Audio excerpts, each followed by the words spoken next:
lower bracket team that has a slow start against a team generally does well in the beginning. So see what form they're in here from the beginning. Yeah. I'm wondering if EG do actually bring that kind of form. TNC for me, like when I was going through the list of teams who, you had that list of who is going to create an upset, who is going to be that team which you don't know if they're going to win or not. TNC is one of those ones that flagged up. You will have to remember the run that the brand had last year. Obviously, it was a slightly different team, but now being led by 1437 with Kips behind the scenes as well, and everyone in TNC just playing beautiful and synergized Dota.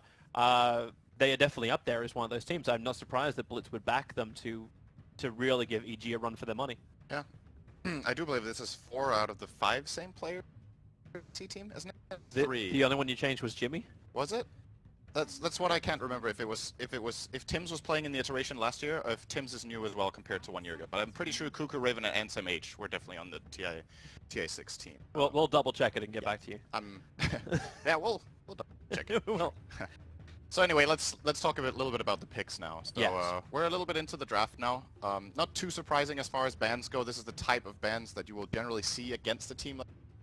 A very stun-heavy team, especially their offlane player Sam H is a very renowned Sand King player, for example, which is not really that good in the offlane right now in my opinion, but he has been exceptional on that hero. A hero like Bat Rider is perfect for him. That's the one they're going to end up grabbing here in the first phase.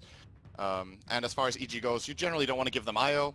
And Shaker right now is a top-tier pick and ban. I think we're going to see this hero banned a lot just as a meta ban rather than a targeted ban toward the team. Shaker is just a... Guess what? G will just go for their classic first pick Puck that they've run recently. Is it so classic to have that Oracle come in the second though? It's a Bad Rider counter, I think mainly. EG want to keep their options open, but as far as the cores go, and then they just pick a support that seems to have good flexibility against the opponent.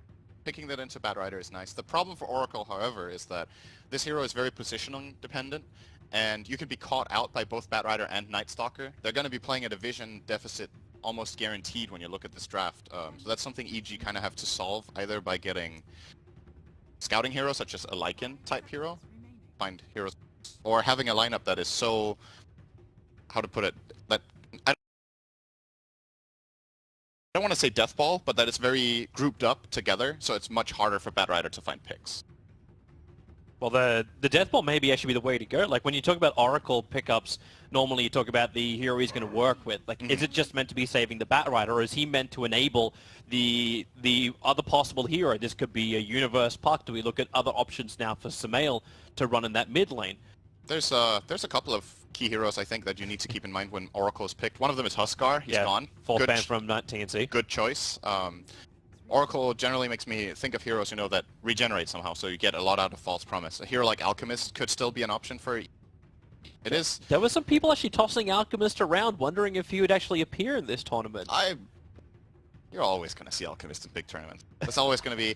So the way I look at it is that in these tournaments, there's going to be different paced games based on matchups and based on how much information the teams have about each other. And if the game slows down just a bit, Alchemist gets a lot better as a pick. But maybe this early on, it's not time yet to pull out that kind of pick. But we know Samael plays a really good Alchemist. And EG haven't been afraid of playing it recently. I think they're one of the only teams, actually, in the last 2 months that have been picking Alchemist at least a couple of times. I can't remember who the opponent was, but I remember Samael just getting completely out of control with his Alchemist. What else is a classic Oracle pairing? Death Prophet would be the other one. Death Prophet, yeah. Very good choice for Samael as well. Surely be... It's a bit... Again, you need to have the good positioning on Oracle then, because Death Prophet actually doesn't like facing Bat Rider. You're standing close to the tower, you're hitting it with Exorcism, and then if you get pulled into the enemy team, you don't really have any defensive ways of getting out unless Oracle is on the ball, so... And Samael's mainly been playing like Lena's, Embers, Queen of Pains as the primary heroes, some more Samael style heroes, not these just walk at you style heroes, which everyone gets a little pressed when Samael plays, because he can't highlight his full abilities. I Spirit Siphon, yay, I'm a player. Well, you can display a lot of skill on DP as well, but it's just not as flashy. I agree with that. Rubik. Probably going to be one of the biggest league contested heroes. Yeah. Next to Pudge in the Arcana draft for conversation talks. EI. Okay. Something we talked about too much Rubik is the value of null field. Generally, you focus on, can he steal some cool spells? You have telekinesis, you have Fate Bolt to depush, but the null field can be very important. And at least this two opening from EG is like more or less only magic damage, and that is not going to change with that pick either, unless it's a core, which I seriously doubt. It's probably a Zai Conker here. Actually, this hero has some interesting counterplay potential against Batrider. You have the X marks the spot to target the guy who gets lassoed and then pull him back out. So now they have both supports have counterplay for lasso. Also innately a nice way of catching the Batrider out. In both in lane and in the mid game, you can catch him with that X mark, make things happen. But still, EG no vision. Yep. And that is my primary concern for them right now, because now they've picked two supports. It has to be a core giving vision. It's feeling more Deathball, combining Ghost Shift plus the survivability of Oracle, the teamfight control that can come from the puck, but they're still missing someone that can push the lane. Yeah. You got all this wonderful teamfight and survivability in the lineup, but you don't have more. You don't have that ability to actually force TNC into an engagement. And now they've got the Juggernaut. It's even more safety in lane. They've got the vision advantage. They've got the farm advantage. They've got immunity advantage. It's wonderful for them. There we go. All right. That's the vision hero. There's your vision and there's your push. Yeah. Probably going to be seeing this run by Arteezy. And this also means that TNC, picking Arteezy's hero at this point I really like, just because it conceals the puck for as long as possible. TNC aren't completely sure now what type of hero they need to ban, because this puck could be either offlane or mid.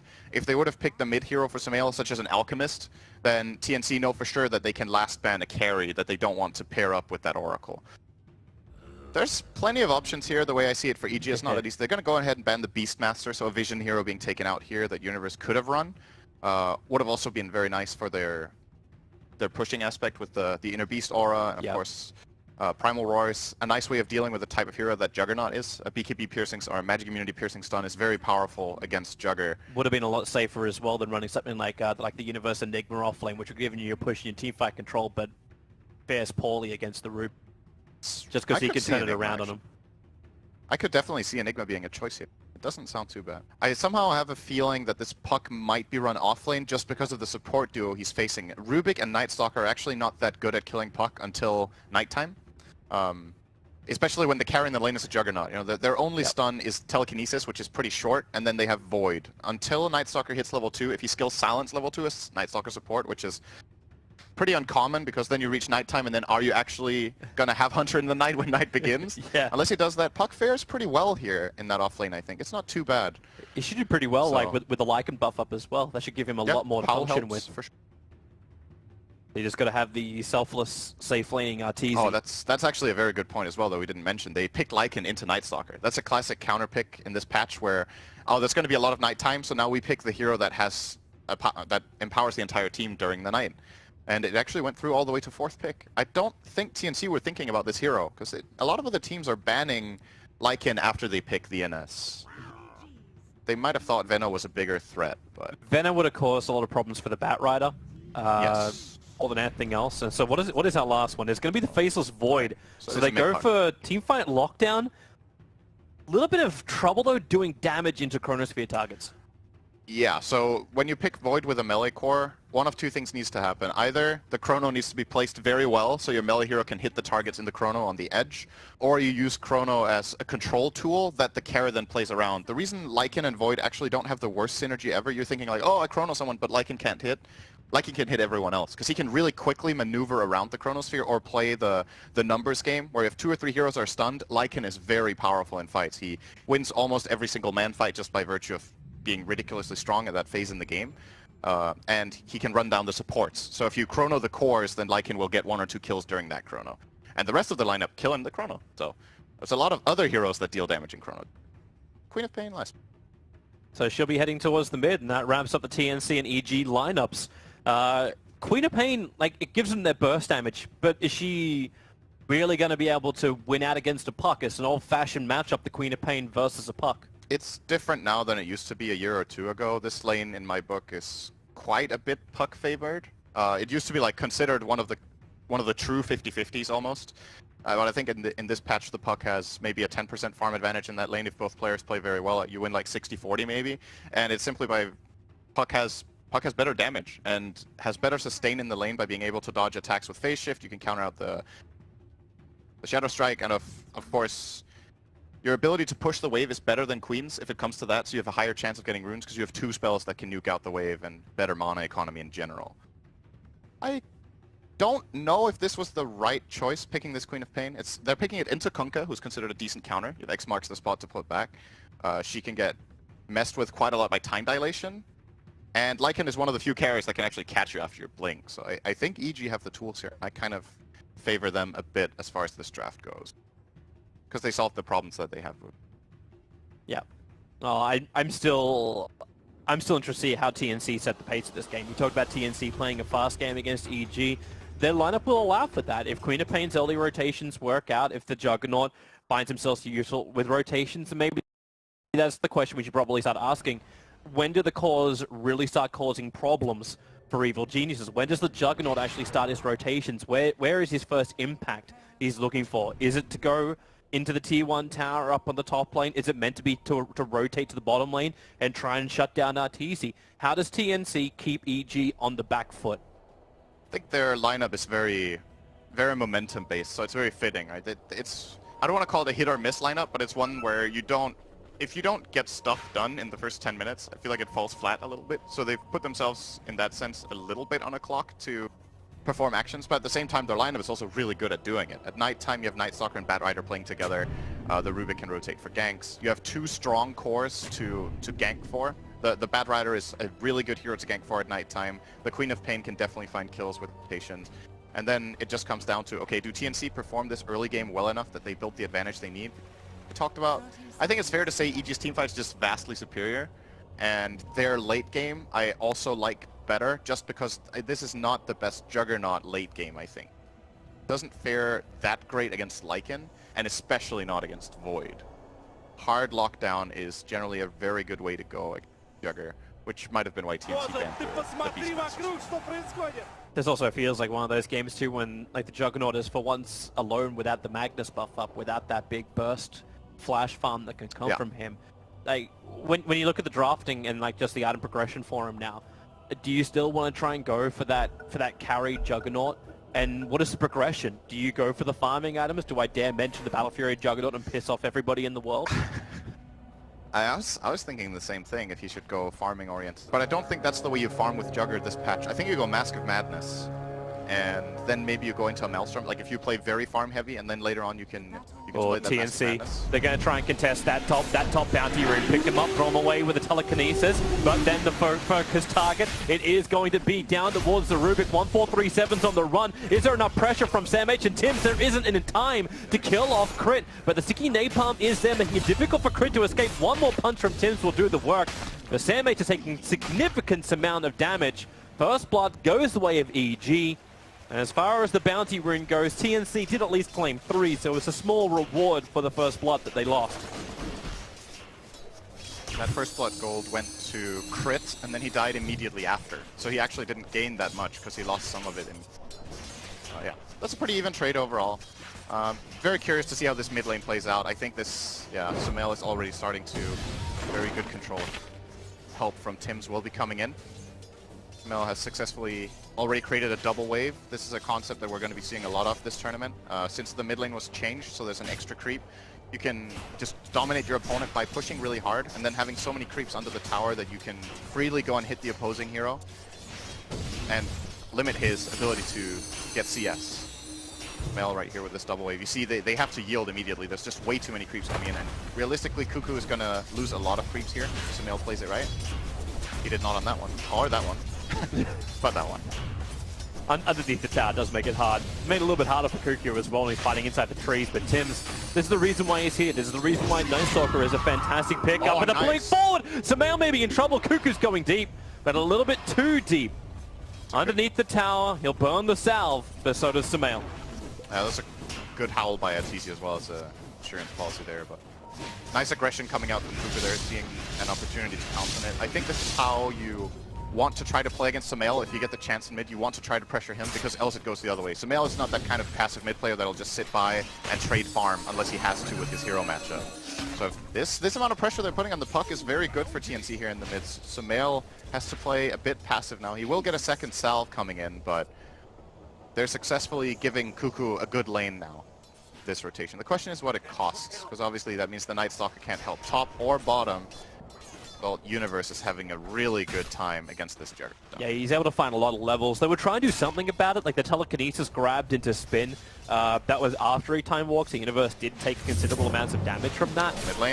Yeah, Cuckoo, X-Marks, Torrented, support's coming in, Tims is on his way, so is the Courier, and they turn around just punch into Zai. Cuckoo has to retreat back out again. He'll burn yet a second salve now for that mid. This will be... I think this is a good opening game to just see how the mid lane is going to be played this tournament. This lane is the biggest lane of Dota simply because of the extra creep now. There's going to be a lot of emphasis on... Oh, Crit. Get out of here, Crit. Top lane, he's being fireflied up. Sticky napalm to 4 stacks. All that Firefly needs to do is get on top of him. Oh, the more, Centaur! But the Centaur Storm, it keeps Artesian Zai controlled. Crit will die, and Sam H will get a solo kill trying to contest the Dire pull on top lane. Man, if you would have killed another hero in that Firefly burn, Zai dropped pretty low as well. Sumail is on the wrong side of the tracks. One range creep able to find him. Tims will be there. Quick blink forward. Cuckoo's going to find the kill. Sumail finding himself stranded behind the tier 1 tower and getting punished on his way out. This early game is looking very good for TNC far, not just because of the kills, but also the amount of farm that the Juggernaut is getting is very nice. They've managed to create a pretty 50-50-ish situation in that mid lane. Very important, as we... The only hero who's suffering a bit as far as CS goes is Sam H, but he just found that kill, so he's also looking okay. And I think TNC's game plan now has been executed well enough that the first night time, now the Night Stalker's level 3, is going to be really dangerous. EG needs to be careful not to hemorrhage too many kills right now, as...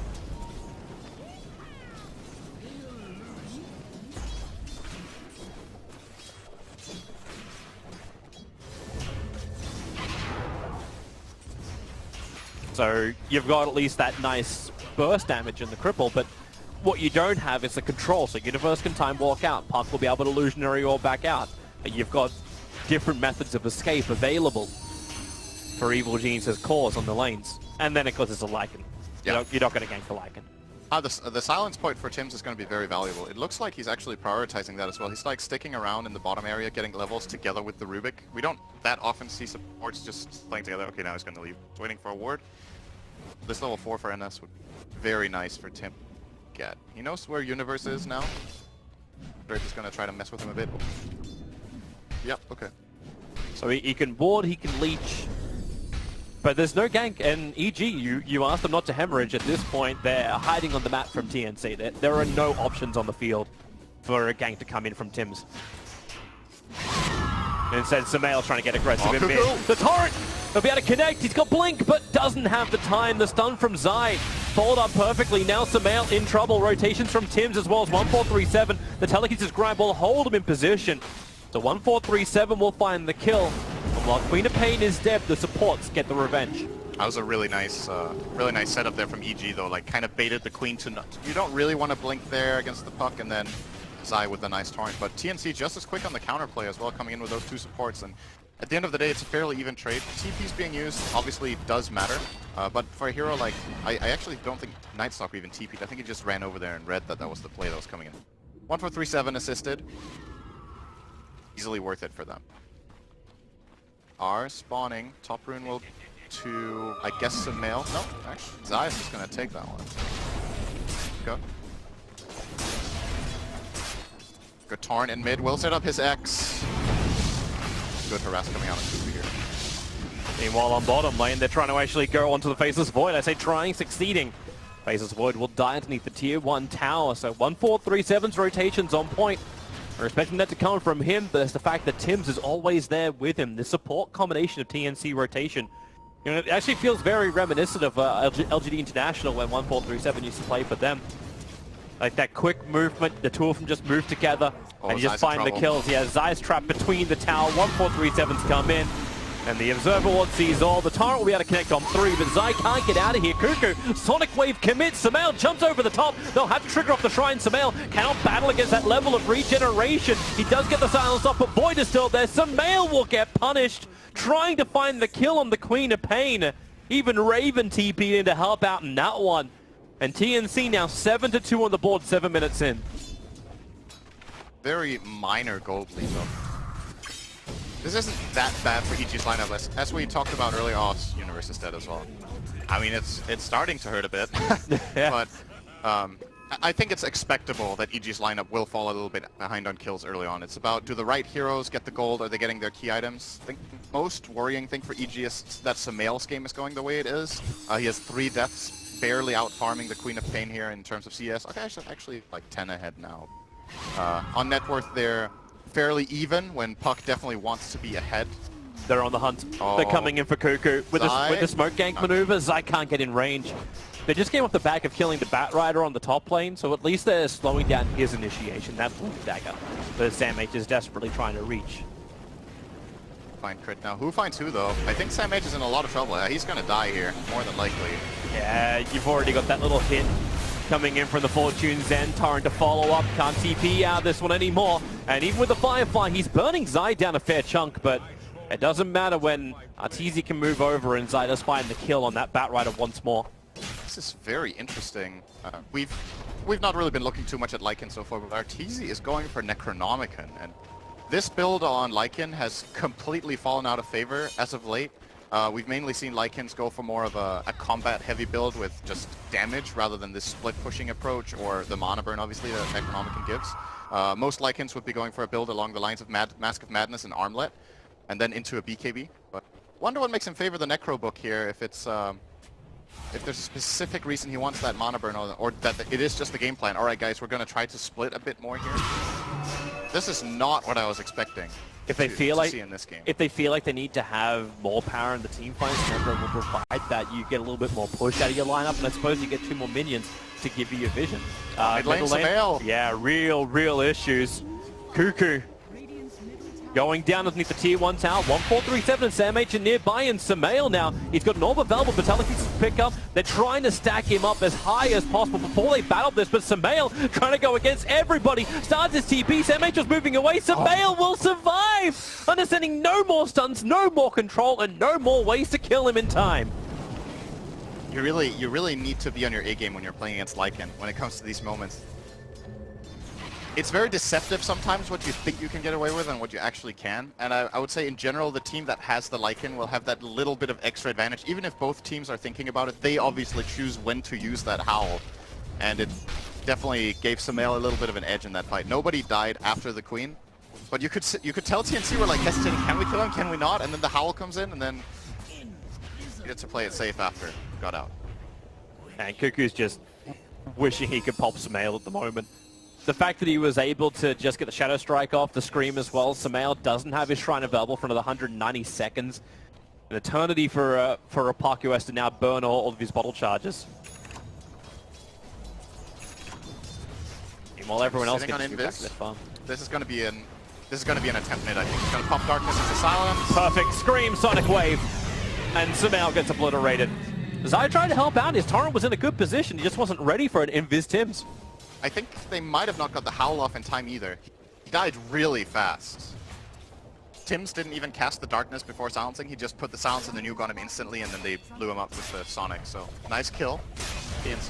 And TNC instantly turned this into something favorable. In fact, it may be even more favorable. Conquer the Firefly up. There's your lasso. They're thinking about clipping him, but they'll put him on the ground so Juggernaut can find out the Chronosphere from Universe. It'll catch his teammate. He's trying to buy time. Omniside Chevelle from Juggernaut starts his spin and instantly goes into the TP. They want to bail out this one. Tims fly up. He doesn't actually have ability to TP out this one, and you'll have to jump up to battle him. It's Universe versus Tims. Who is king of the hill? Right now, Universe, he skipped more time logs, or else he won't get it. Tims is the king of the hill, surviving. EG, they wanted something in return, but they'll lose their offlaner as well.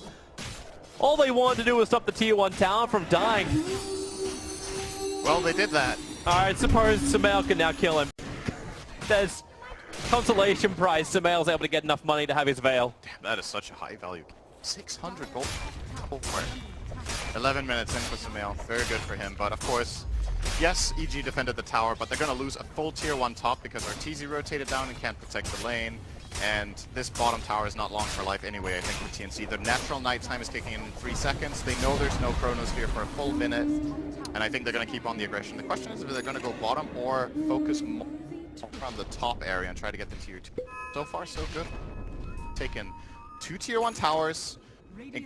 The mid tower especially at this point, quite surprising. Sumail doesn't generally lose his tower this fast. Has been put on a lot of pressure. This is TNC's fast gameplay you're talking about. Raven, TP out of the bottom lane getting attacked. I instantly want to push in the top tower. Every tier 1 tower has taken damage, and EG playing reactionary defensive chronos. Like, we can get Sumail a kill, but only after they've lost 2 heroes and Nightstalker clipped himself. Like, it seems like very, very hard work for EG, even though they do have the 2nd and 3rd highest net worth heroes on the map.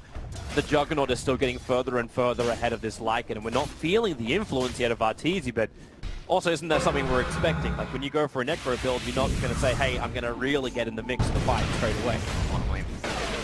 They're going to find an opening. It's Universe, actually going to be false promised, and Sam H having to run away. Time delays making it difficult, so there's the Torrent and the Orb and the Rift, everything they've got, ship included. Throwing down towards the Batrider, and Arteezy gets himself involved. Necropooks as well as Wolves diving into the tower, looking for 1437, moving back to his tier 2 tower. The Dream Call catching out Tims. Nightstalker once more can die. Not worth as much money this time for the Sumail double kill. But while this is going on, Raven is taking the tier 2 tower up on top lane. EG are forced to fortify. And TNC are not going to lose anything apart from their Batrider and their Nightstalker here. For a full 5-man rotation from Evil Geniuses. Yeah, this play from EG is worth it if they also get the tower, but they simply don't have the resources anymore. And like you said, they lose the tower. So in my book, this is still good for TNC, what just happened. Overall, losing a couple of heroes is obviously not ideal, but when you're trading 2 heroes to defend and get a tower at the same time, I like that trade. Good for them. You're right about the Lycan. Like, it's hard for him to get very involved with this Necronomicon build, and at the same time, he doesn't farm as fast as if he had another build. I was wondering if we were going to see him max the Wolves early just because of his vision, but he actually doesn't have them maxed until now. He went for a 2-2-4 build, and just now took the 2. And I think EG are identifying that the problem is they don't have as much information as they would like. And they picked Lycan in part for that information. Now it's finally going to start flowing in. Here comes TNC once more. The Dire will scan up, and, well, at least one does ping as the Juggernaut going into the Dire scan. Very good read. Those TNCs a little bit further to the north who scanned up right on top of the farming position, but they were 5 seconds too late. But now you can see the pressure applying from TNC. They've taken all the towers on the top lane outside of the base of EG. They turn their attention to the bot lane. Observer Ward is down. The vision game is just perfect for TNC. You're flagging it during the drafting phase that EG were going to have troubles with this. Yep. Looks like this tower will fall and be denied at least this time by EG. So still a very close game right now. No major advantage apart from towers. If you look at the gold advantage that TNC have, if they lose the amount of towers that they've claimed, they're actually behind on gold. So there's like unclaimed gold on the map for EG to get back, but they need to set up that team fight that allows them to get this bottom tower, and it seems pretty difficult for them right now. Always scary to go into this kind of Nightstalker lineup at this time. Especially now the Batrider has a Blink Dagger. Yep. With his Blink up, now. I don't think they actually know about it. I'm not certain if he came in range of either of the Dire Observer Wards. But you can see them trying to prepare. In fact, yep, there you go. The smoke out of range of both of the Dire Obs, and they're coming for a gang. But what do they see? Right now, Crit's on a warding mission. See Sumail. Yeah, they saw Sumail in mid. They may even get lucky and get the right timing to pick off the courier. Here comes Sam H. Orb already used by Sumail, trying to use it to push the lane out. But now he doesn't have it. Silenced up, controlled up. The spin damage combining with the silence, Puck will pop. And that is a nice free to end. Raven gets more money. And Sumail having more issues with item progression. Cost on their tower though. If you make the smoke movement and you target the puck in mid, EG know that, okay, in order to kill this puck, you're going to need to bring 2 or 3 heroes. And they instantly turn it into an advantageous play for them getting the tower bottom. So I think TNC originally with that smoke weren't intending on going for puck, but maybe trying to wrap around the bottom push that they felt like EG were going to apply. And then they got tempted to go for puck kill, I want to say. Grab that core. And maybe it was still for the better. Maybe this bottom fight wouldn't have that well. Yeah, and they got space for farm time too. Cuckoo has now finished up his Veil of Discord. He was farming up the top lane that entire time. Raven was having the time of his life as well. So yeah, you lose the tier 1 tower, but I'm still wondering, like, this is a lot more efficient timing. You're talking like unclaimed gold on the map. Right now with EG, every time they 5-man it up, all that unclaimed gold, the distance won't be as much once EG do claim it in net worth. What big items do we have coming in? Juggernaut finished his Manta style. Very good timing here from Raven. Queen of Pain Veil, as you mentioned. Level 3 book is up. It's getting a Void Stone, so I'm guessing we'll see might be just a Yules next against the Puck Silence. Also nice against Xmark, correctly. And on the EG side, Necro 3 is done, Puck with Blink Veil, yeah, that's pretty much it. So no really big new items, I would say, apart from that Manta style for Jugger, which makes a huge difference in this game because you can get out of Puck Silence now and guarantee a spin, more or less. Right, so they want to go. Let's go Roche. There is no Observer Ward around here. Apart from the Dire side, they have one sitting in front of the pit. But TNC actually have no vision around Roshan. They moved most of their wards. In fact, they've just got that one defensive ward inside their own jungle. But their aggressive vision has actually disappeared. They lost their Observe ward on bottom lane. It timed out. So right now, TNC, for all the vision game we were praising them for, there's a small hole. They've only just put the obs down, but it's too late. EG is already in the pit, taking Roshan, and unless Tim takes to the skies at the moment, they won't realize it in time. In fact, it's already too late. EG, they have Roshan. This is a very good play call from them. Alright, the moment it turns to day, we're just going to go in and use our Necro book and use our Lycan to take this Roche. TNC would have contested that if they knew. I'm pretty sure they would have tried to mess with them with the Bat Rider and the Jugger and the Queen, even if Night Stalker is weak. They checked too late. Like the Manta Illusions were going up from the Juggernaut as well. But yeah, just 5-10 seconds behind EG. Yep. This gives EG a nice little power play here with the Lycan Aegis. Not the best Aegis carrier as such, but... Oh, they just smoked on the Dire Obs. Still an advantage. 4-man smoke on Dire Obs. Does EG do anything about this apart from evade? Try to take the fight. If they have the Aegis to play with, so they could bait in the Arteezy Lycan and try to get a team fight around. That looks like exactly what they're going to do. Yeah, and there's your Observer Ward. So 1437 will see him. They do, however, see the rest of the heroes behind with the Dream Call, catching 1437. Raven, he's out. They're going to sacrifice the Rubik here. They do not want this fight. But they did get some aggressive wards down. Raven, trouble. There's a wolf on his tail at the moment, trying to body block up. And Arteezy, he does it perfectly. Blocked up one avenue. Raven doesn't even think he can get through the second, and he will be brought down. A huge kill on the Juggernaut. And the Evil Geniuses lose absolutely nothing. And they may even get a little bit more. I say that, they just lost the courier. Small value lost. That's the Aegis right there. You could see the mental game that happened when that smoke broke. TNC move up, they see the Lycan with the ward they drop down, and they're like, we can't go on this guy. And then they just want to disengage, but the mobility of EG's heroes able to net them 2 nice kills there, especially the one on Juggernaut. Very important kill. Slow him down as he was having a great game so far. Steph. And EG can maybe turn some pushing. They're looking to group up here in mid. Wolves are ready in 3 seconds to be resummoned. The Necrobook's still a bit away, but I don't think TNC want to fight this. There's no Sonic Wave. Like, she used it to kill off the courier. So it's nighttime with Howl. They're not going to kill this like play. Yeah, all 1437 can do is try and push him back. It's suppose 1437 got Howl. It's not a bad buff up. It's actually a very good steal when you have Night Stalker in your team. It's one of the best spells that Rubik can have this game.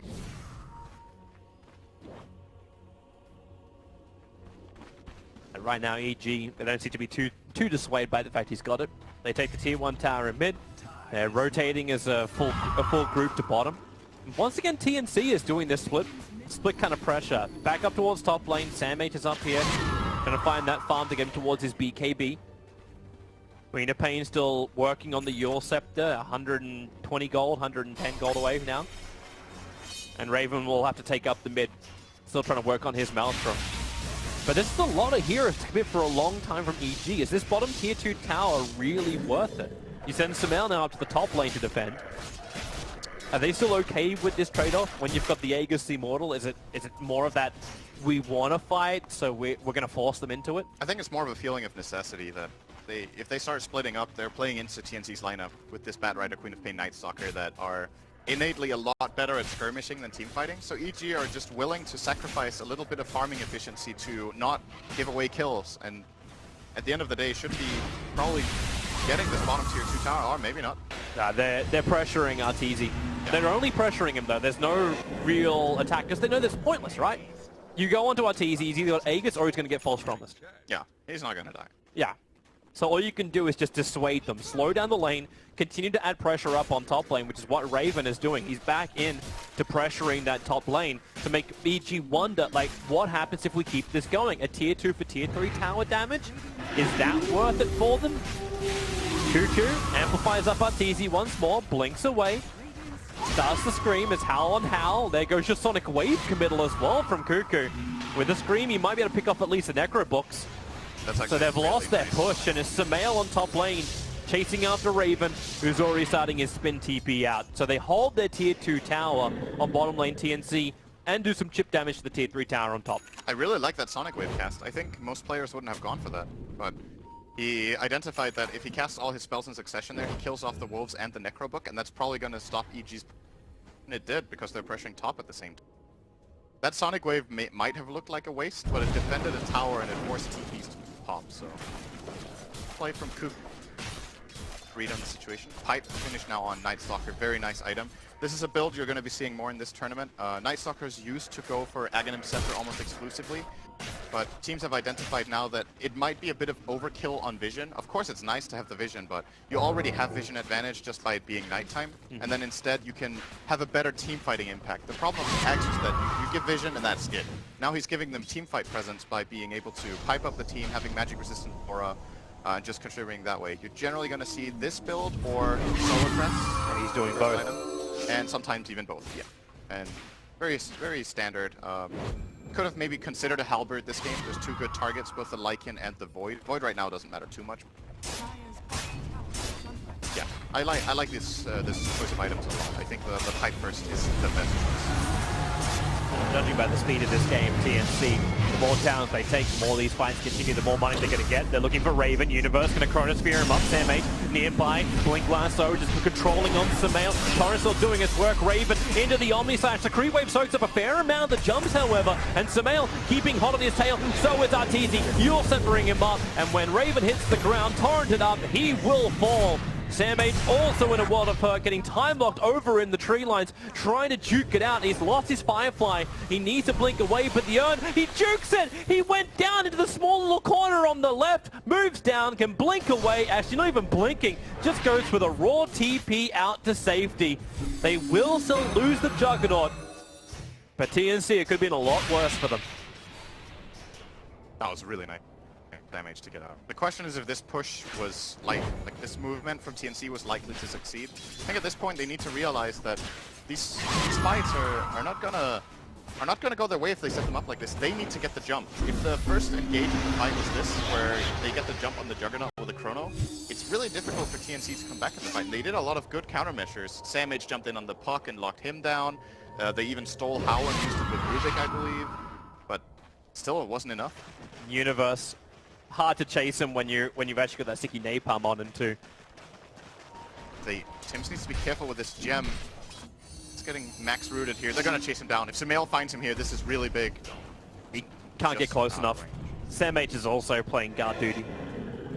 Yeah, Tims has to do this. And both these teams are desperately trying to scramble for wards. That one dire obs. Can't believe there's actually gone full duration with the Gamma True Sight on the Night Stalker. They're sitting in mid lane. It's not a place that Night Stalker crosses too often.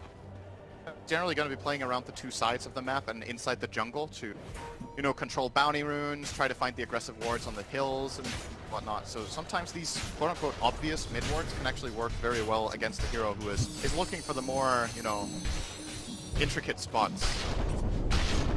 And as you said, EG do get full duration on it. Now it's expiring though, so they're actually completely blind on the map, except for the creep pushing in. And that becomes increasingly important right now. This is danger time. That's when we actually look to see where Crit puts down the Cobbles Ward. Where does EG feel they need to see more than anywhere else? They've only got the one available at the moment. I think the Roshan should be the priority right now. Well, he is back up and running. With the Assault Cuirass freshly onto Arteezy. They have a lot of armor, a lot of tank, a lot of team fight, which they want to push with. Yeah. But having the insurance of the Aegis lets you push harder. This is a very nice luxury to have by playing together with Oracle. I think if Arteezy was not with Oracle, he might have considered a BKB as his secondary item, but he feels like he has enough protection from his lineup that he can go straight in for a very aggressive damage item. And of course the defensive, it's not strictly aggressive. He didn't go Deso, but it's a nice hybrid item, let's call it that here, that gives him really powerful stats in the fight. A tier 3 tower's taking damage again for Evil Genius. Is now down to 50% of his HP. This is that pressure from TNC. So I'm wondering, like, just how hard does EG and how fast does EG have to push in order to stop this continuously happening from TNC? They need to get an Aegis. With the next Aegis, they can go high ground, and EG push fast. Their lineup is faster than AC Necro though. If they successfully find a key pick here into Roche, we're looking at maybe next daytime that they will try to claim Elena Barracks. Well, they're looking for the pick. Smoked up, moving through mid. Best target right now is Cuckoo grabbing that 28-minute rune. He's just farming up. They need the control, and there's your blink into a Chronosphere. It's perfectly done from Universe. Support on the way. Tim's going to be nearby, but they've already lost the Queen of Pain. Tim's will start his TP out, and they're going for Roshan. They burnt Necro Books as well as Wolves, so they really want to make the most out of this. They're going in for Roshan. Look at that haste rune from Symbail. TNC just going to give this away. Symbail's coming up for 1437. Yep. 1437 is trying to add pressure towards the tower. Okay, now Symbail's actually keeping back. Sam H, 5 flying over, blinks in. Lasso going to grab Universe. Remember, they've got no Chronosphere to work with. Underneath Roshan, who's already down to 1/5 of his HP. Support will arrive. Raven blinks in. He was almost looking to steal off Roshan. They had to trigger off the pipe. What'd you end up getting stolen? Okay, it's just going to be ripped for the moment, but 1437 hit by the torrent with the X to start it off. That'll do the work. They're looking for more tips. Dream called up. Omnislash nicely hitting on almost all the heroes from EG, but the damage being distributed perfectly, meaning the Crick finds himself a double kill. And so far, TNC haven't found anything yet. Crit actually gets himself a triple kill, throwing out the nukes. They're trying to lock down Cuckoo. He got X'd. He'll quickly Yule Scepter up, however. Dispelling it off means he doesn't get hit by the torrent combination. Roshan is still alive, but EG, they will shrine up and go in once more. That's a very big win for them. Very, very big win. They got the Queen buyback. They lost no heroes, right? They didn't have a single casualty. Yep. Buyback from Night Stalker. Did they steal his gem too? They have the Gem of True Sight over on Crit now. Yeah, so they stole the gem as well. This is like the more or less the biggest win you could imagine. I thought TNC were going to get a good fight out of this when they bought back the Queen so late because the Necro book was expiring. EG had been using a couple of cooldowns, but they still held together very nicely there. The problem that TNC are facing right now is that they just don't have enough damage. They're not killing the heroes. They're playing into Howl, Mech, and False Promise. And you see this Omnislash jumping, and he's getting some nice split damage out here, but immediately has to play defensively. Goes into the spin, scared of the Ghost Ship, and this fight is already over at this point. No one from EG is even faced. They also have the Ghost Ship. Like, there's just so much sustain that TNC have to... They have to get this jump where Batrider lassos and Juggernaut comes in at the same time. And what started it all off was in that Roche pit. They blink lasso the Void, and the immediate X counterplay from Zai just makes that fight a walk in the park. So there's the question. Maybe the answer to why EG are always grouped up the way they are. They understand that how TNC do the fights is perfectly kind of when they are there as 4 as 5. Yep. TNC want these individual pickoffs. And the only person who seems to be a little bit further out of position is Symbail. But he's a puck with a Yule Scepter. He's got a lot of get-out-of-jail-free cards as this puck. He's going to be almost impossible for them to get the link in. Batrider didn't go Force Staff. He feels like he has to go link into straight BKB. So Symbail with this link hits in about 1,000 gold will Zai very difficult to deal with. looking for a kill right now. They're going to put down the Sentry Ward 1437. He actually did a defensive torrent, but he'll end up losing his life. So there's the pickoff EG was looking for. They've got Aegis model. They want to push in. And the line has been done. Arteezy will go through the bottom lane and attack the tier 3 tower while the rest of EG are assaulting the tier 2. And this time around, TNC's push on the top lane is not adding enough pressure. Raven is on his way up. They can soak up the wave pretty quickly here if they want to. And maybe they can actually force EG into a bad trade-off position. But you've still got Necrobox. Okay, everyone's coming back. And they may look for bottom. The lasso, Sam H, he caught out Arteezy. They've got the Yules up now on puck, breaking him free of any kind of extra control. Tim's still in the neighborhood. Arteezy gonna try and fight this one. Crit is nearby. The Dream Call, it catches 3 at the moment. BKB already expended from the Batrider. Welcome to your 10-second effectiveness of the BKB. It ends up with your Night Stalker dying and you not killing the Lycan. In fact, Samael going back in once more. Not being controlled. But EG bailing out of a lot of those TPs that stop TNC from pressuring further. EG are building a really big advantage at this point. This attempted split push from TNC top, they actually had a very good read on it. They were starting to hit the tower, and they got out of there just in time before Universe blinked in for the Chronosphere. If that Chrono connects, this could have been a complete disaster. Instead, it's like a minor inconvenience. Using their Night Stalker, they obviously lost nothing on their bottom tower at the very least, but still the map just feels less and less available to TNC. Now 8,000 behind on the gold.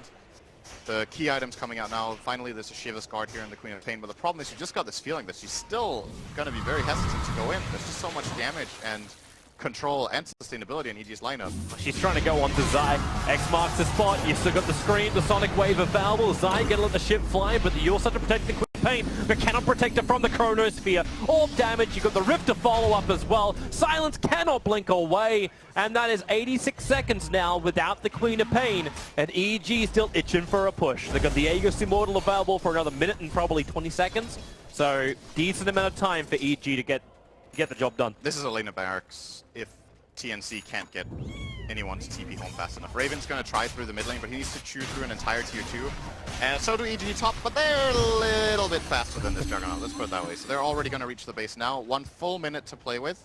They didn't even burn Necros, and they know Wolves, no or Howl. Like, all of these things are available right now for Evil Geniuses. Arteezy will burn all 3 of them in one big go, and that tier 3 tower, it doesn't stand a chance. Universe goes in deeper. Sam H again has to defensively BKB the Chronosphere. Does split up the fight a little bit more. The Dream Call holding in TNC, so Arteezy just does a lap around the Chronosphere to come in for the extra kill. There's a hit onto the Batrider, and TNC, they've lost control of this game now. Evil Geniuses taking the top racks, but what do they get in return here, TNC? You bought back on the Batrider, you're looking for a kill. At least Tim doesn't get hit by the boat, but they jump in once more. Blink for time dilation. You're gonna get hit once more by the Torrent. And TNC, they've lost too many heroes. That one pickup on the Queen of Pain has now just avalanched into this EG advantage.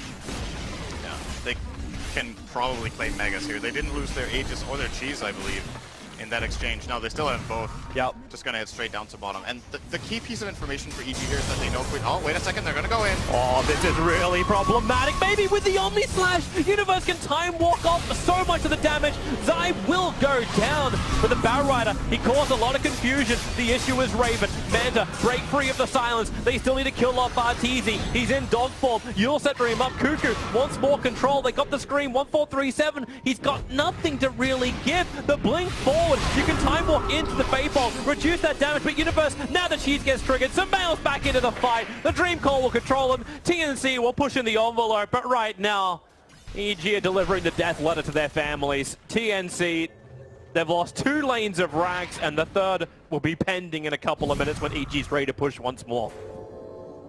That's how fast the game can almost end when you get the right kill at the right time. EG with that kill on Queen was so big because it's not just that they're killing a key core, but it's that they know for sure that she doesn't have buyback based on when she fought back for the Roshan fight. They still have the Aegis. If Queen buys back in that Rosh fight right before they claim the Aegis, you know for sure that I still have Aegis, so there's no way she has buyback. Unless you've timed it perfectly, then you obviously know exactly Oh, what's going on. Chrono! Universe, he got him! The Torrent from Zai, they knew exactly where Raven was.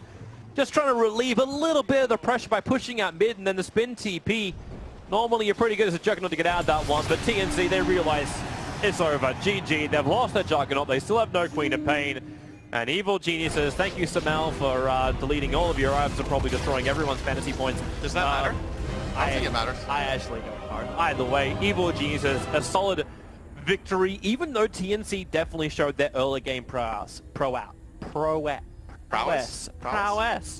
Words. Pro and West. Yeah, it just got to this point where it got too difficult. TNC played their strength early on, as you mentioned, but the coordination and team fight of EG's lineup just became too difficult to fight into. And when they found those couple of key moments that gave them the Roshans and just a couple of good team fights, I feel like TNC's lineup just ends up being too weak, and they played against the clock and they lost. Well, we'll have ourselves a quick break. We're coming back. There's so much more Dota still going on. So game 2 of this 2-game series, TNC versus Evil Genius, is our first series of the TI group stage here on Stream 1. We'll be back after the break.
Like once EG actually had their team fight online, then it seemed like the Kunkka was a lot more useful. But in the early stages, it was the Rubik and Night Stalker show. They were everywhere. They were all over everything.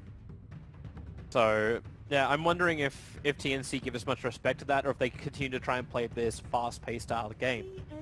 Can you do that with a silencer there? Like, does silencer drag you into a certain rhythm of game for TN?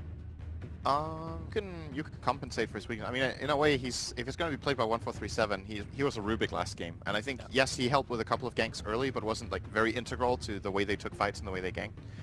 If they picked a similar style of lineup with silencer instead of Rubik, I think it totally works.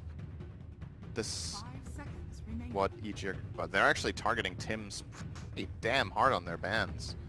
3 in a row so far. Stop his rotation, secure the laning phase, secure the mid game win. So like in ban. Well, I suppose that means Arteezy gets to play something new. Diversity rating now massively high. 2 different heroes in 2 games. Sample size. Wow.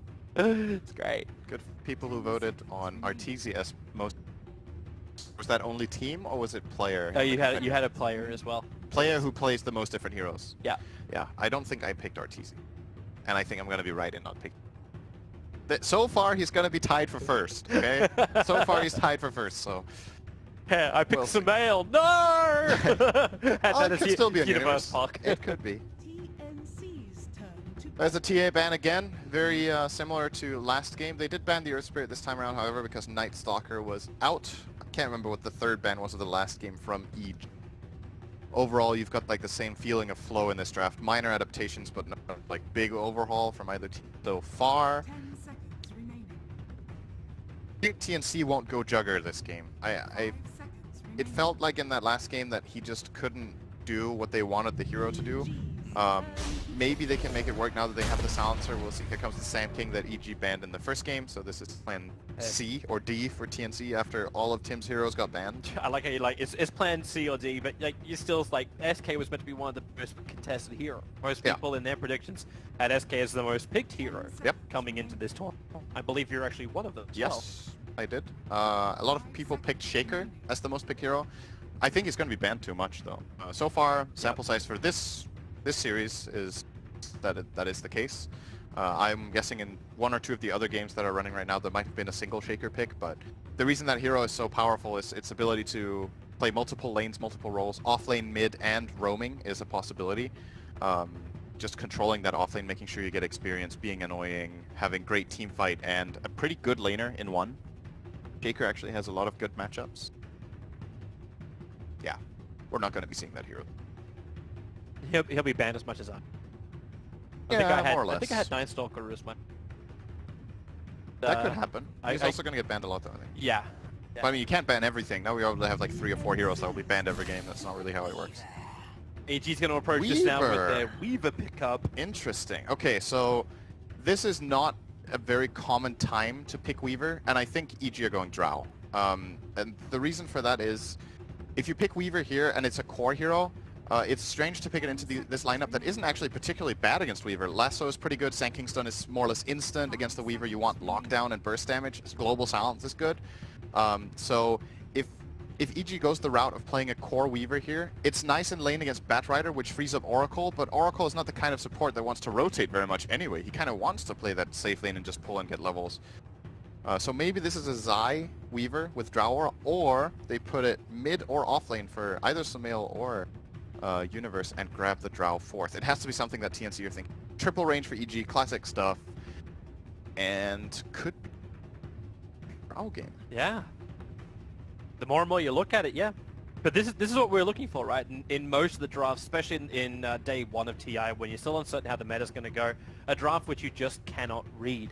Like, you start off with exactly what you had before, it's the Oracle Park, but now technically you do still have, like, still 2 saves. If you can get around the Silence of Silencer, you've still got the False Promise, you've still got Weaver's Time Lapse, you've got higher maneuverability from both Weaver as well as Puck. Hard to lock down heroes, but TNC also has some really good lockdown. So it's from both sides, both teams have really good synergy and counter against each other. It's all about execution. And I think TNC are digging into their reserve pool a lot here because they want to figure out what they do in case it's a Drow. And I think they might be picking ahead. It's a Tinker. Tinker? Of course it is. This is TNC. Of course it's a Tinker for Cuckoo. It's probably with the thought in mind that, okay, if they go Drow, we want to be able to hold our towers. Tinker is a pretty good hero against Drow in the sense that you have March of the Machines. Drow lineups want to like go together and push towers. There you go. And then you can put March of the Machines. You have the laser. G's lineup doesn't have like the best catch for him. You have the Puck that can maybe find Tinker, possibly get caught off guard by a swarm.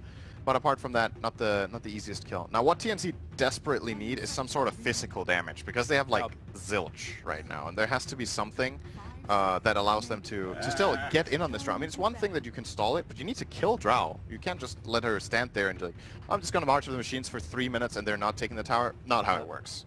Well, do you get like some of the older counters? Like, do we look at Spec as one of the other... Spectre is an option. Other one counters, you can go to Lifestealer to work with the SK. Could be a choice. You could look toward something like Phantom Assassin as well. I don't know how much Raven plays that. I think Phantom Lancer has a place in this game as well. A hero that Drow simply can't deal with. You jump in with all the illusions and she can't kill them. The only really good AoE damage they have is the Puck, which is pretty good, but the PL will outscale it eventually.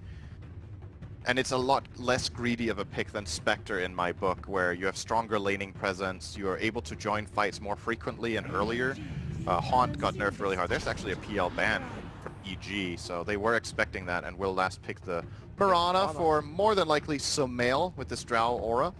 This also means that EG have no frontline whatsoever in their Drow lineup, and that sometimes works, sometimes doesn't. Maybe they can get away with it because they have Oracle to protect with, but there is the Silencer. I'm actually not that sure for EG because of this Mirana pick. Frontlining is not going to be easy when you're playing into Global and a Batrider. But if you get that 5-second arrow, that's why I'm wondering if this is actually a Zai Mirana. Rotate with him and then let the Puck for Sumail go mid, let the Weaver go offlane. Universe offlane Weaver? Yeah, Universe offlane Weaver. Yeah, could be. Because who's really going to be controlling him properly? Like the SK closing distance on Weaver, as long as you can keep the vision up, you should be fine. TNC, we're going to see the last piece of that puzzle, and it is actually the Phantom Assassin you mentioned. Someone had to close the distance between the Dart Ranger and bring the heavy amounts of physical damage, and now they've got that. Damn, Cuckoo set looks amazing. The Tinker? Yeah. I like the PA. It looks like Robocop, but like Tinker. Okay, maybe Gadget. I like this PA set as well. These outfits are pretty cool. And then for some reason Drow has purple leaves at the shoulders. Yeah, I don't know. I don't know about that. What is that? I don't know. That doesn't seem right. It's like she just stole. Well, you know, like a big thing about like Drow Ranger's items, and she's like she steals everything. Yeah. Because she just picks up all the crap off the ground. Pat in the woods. Hey, would you want to wear something like that? No. Probably someone just got and said, this is a fashion crisis, throws it to the ground. Drawing is like, I'm a fashion crisis, I'll take this. Actually, it does look like a fashion crisis. This is like a bit all over the place. Okay, let's talk about the game though. Yeah, So I think in this game I favor TNC a lot more relative to last game. I don't know if they're favorites on this draft-wise, but I like their chances better just because of the way their lineup matches up against EG's and the fact that they don't have a front line. If TNC's lanes go well and they have these key items come out, the Batrider, Blink Dagger, and both PA and Tinker have farm, I actually think EG are going to lose this one late game. I think the Radiant lineup is extremely powerful at team fighting this time. They solved that problem by having both the Sand King and the Silencer. They have good lanes, and EG's lineup is very one-dimensional, I want to say. You're not going back for this, are you? Is he going to try and deward? He's going to deward the Sentry Ward and keep his Observer Ward alive. They're going to spend another 100 gold on this to try and stop the block. Very nice. And that started up nicely from 1437. He knew exactly, but he couldn't attack high ground. He didn't see up the hill, so he had to walk all the way around to attack it. I was going to say, man, that's a really great win for TNC. Now they can open up their pull. And now your off lane would be more scared, but... I think what TNC should do is they give Raven this rune and he buys a sentry immediately. It's how about Tims and Sam H can just kill off Arteezy? Well, that's another way of getting gold, I guess. Yeah, Arteezy. You try and turn around when he's gone for, like, he's already gone for the precision aura. That's going to happen when you're running a 5-range lineup. Yeah, this rune is TNC's, I think. They're going to get 3 kills. No, Crit's going to try and contest it as well. He is going to regret that. Oh, Tim's... Oh, he didn't cut through! He ran around, and now, well, where's your Burrow Strike? It's going to be 3 runes again to TNC. That's how last game started, but this time around, First Blood will go the way of TNC, okay, and there's nothing Arteezy can do about it. He held the stun the whole time and used it as a finishing move when they didn't even need it. Oh, that's pretty funny. All right, anyway. Yeah, guaranteed, man. There's no KSing in a team game. Why not? Why not get the kill on the Sand King? I mean, I think it's arguably better to have it on the Sand King so he gets fast tranquils. Oh, Zai, he found the courier. They tried to send it around the corner. Tim's Burrow Strike to try and cancel the attack. But it's the salve that was moving in towards mid lane for Cuckoo. He wanted to be aggressive against Samael, and now they both have exactly the same thing. They're both double stacking. Cuckoo's running the Ring of Rosie, and Samael's keeping the creep wave closer on his side. Yeah. The players are going to try to avoid what we saw in the last game when I mentioned the double waving. Want to prevent that from happening, so you're going to run in these like weird circles to not get completely outnumbered on creeps. Samael has still managed to set up somewhat of a like 1.5 wave here, and Cuckoo will be pushed into his tower, but this is not too bad. Like, this is definitely manageable for the Tinker. Zion 1437 beating the crap out of each other. Raven would love to attack into him, but a quick Shikuchi away, having that early Blightstone makes Zion's harassment quite difficult. Not to mention he also blocked up the pull that 1437 was attempting. Did you just say Shuki? No. Good. No. I hope not. No, you didn't. I just remembered. You had like this full year where that spell was called Shuki. You're not allowed to actually start putting those thoughts in my head. You're meant to help me, Cinder, and not give me bad ticks for TI. That's the worst thing ever. Here comes Shuki. Shikuchi, damn it. Oh, nice fast dagger there from Raven. Will break the clarity of Zai. So far, so good for the laning for EG, though. They're getting very good CS on both the Drow and the Puck. Mid lane is a bit contested once again. Tims is securing Cuckoo a good start on the Tinker. And as it looks right now with Cuckoo's skill build, he is doing the aggressive killing route with 2 in laser and 1 in missile. No marches just yet. Might still see him go the march route after this, just to have a bit of an early harassment build in lane.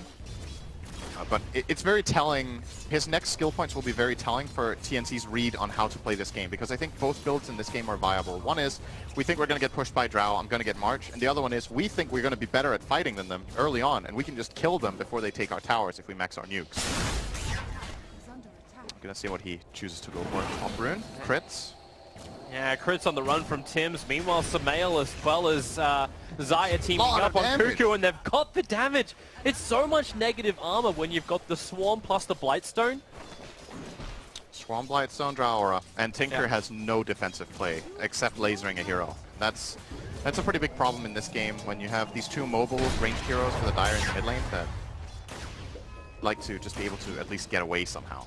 Has to rely on protection from his teammate, and Tims was not in the right position to save him. I still want to flag a bigger issue. It's the fact that Universe once again is having a great offlane. Zai with the pulling completely messed up the equilibrium, but it's that bonus damage that he's had early on that's allowed him to go 18-5. He's got more CS than Arteezy has managed to achieve. And this is against like the safe lane PA, who's now 13-0. You managed to catch up a little bit underneath the tower, and well, okay, there goes Zai. So I did do something about him now. Who has the nukes, and Tim's had the Burrow Strike. Yep. Weaver has to be a little bit careful in the mid lane. The amount of burst damage that the Radiant has in there is really high, but this is something we've seen a lot of times from EG. They put Universe off lane. No, that's not going to work out. Not much good there. They put Universe off lane on this puck, and then he has either Drow or Maiden or both auras. There was a lot of games like that, I think, in the Kiev Major. And then they start out with one hero in his lane to help him get a head start. And they get a very farmed puck as a result. And that's what Weaver accomplished in the first 2 minutes, just helping out Universe get a good start, and then he went in to get that kill in earlier. Universe, nice defensive play, getting away from that harass, forcing a salve out of Raven here as well in this wave. SamH is really trying to get up in the face of this safe lane of EG. As much pressure as possible. He's gonna get a decent amount up here. This safe lane of TNC is, or sorry, of EG is not that strong. The Drow is one of the weakest heroes in the game until level 6. And oh, that was actually a kill. Yeah. Zai as well as Universe once again. Like right now, they're not even getting like the huge amount of bonus damage. There's only 10 bonus damage coming in from the puck, but catching him out. Again, try to get in the way. Like 1437 throwing his body in the line, so Zai cannot continue to creep pull and take the farm away from Raven. But Raven can't survive this. He's out of consumables on the safe lane. He needs more life. That's a big problem for him. There's only one tango coming in from Sound, so he has to buy something. Zai thinking about it, cutting the wave, and toppling SamH. So the interesting thing about this game is that every core in the game is having a decent amount of farm. Like, nobody's actually sacked. That's actually a nice play. Phantom striked himself forward, so he got hit by the Orb of Universe, but Zai wasn't able to finish him off. Tim's also started his TP in very quickly. 1437's here, and they're going to finally secure. In fact, they may actually just have to give the farm to Tim's. Yeah, they're sending Raven all the way back home. This kill of Phantom Assassin is just getting gimped so hard. That's not too bad if you look at the CS. Like all the 6 core heroes are doing fairly well. I mean, Raven would obviously like to do better than this, but given the circumstances, I think 25 CS at this point against this lane is pretty respectable. And he would like to have more, of course. Like it's not the perfect game, but as far as the CS goes, EG have a lead of about, I guess, on average, like 5 CS across their cores, and a bit of a gold lead here, but it's to be expected when they run a Drow lineup like this. What really is going to make things come together is the first couple of fights, especially that the Bat Rider manages to set up for the Radiant. If they work, then this gold lead of EG will not be sufficient. Raven's trying to kill off Crit, rotated up towards the top lane. Arteezy with just a level 1 Gust, dissuading Raven, but the lane change up. Let's see how long it lasts for. You've already got Zai here. Raven needs someone to jump back out to. They TP'd in to help out, but it was SamH who went to the shrine. He didn't actually go all the way in, but Crit and Arteezy, they've come out so far to try and fight Raven that maybe SamH can capitalize. Tim's moving up too. They see him thanks to the Dire Observe Water. Arteezy completes his TP out to safety. Zai, Chikuchi will get him away to safety, and Crit, well, he dies for the cause. It would have been 2 kills for TNC if there was a dust on the Sand King. I think he's going to buy one soon. After that, it's going to annoy him that Zai was just able to freely run away there.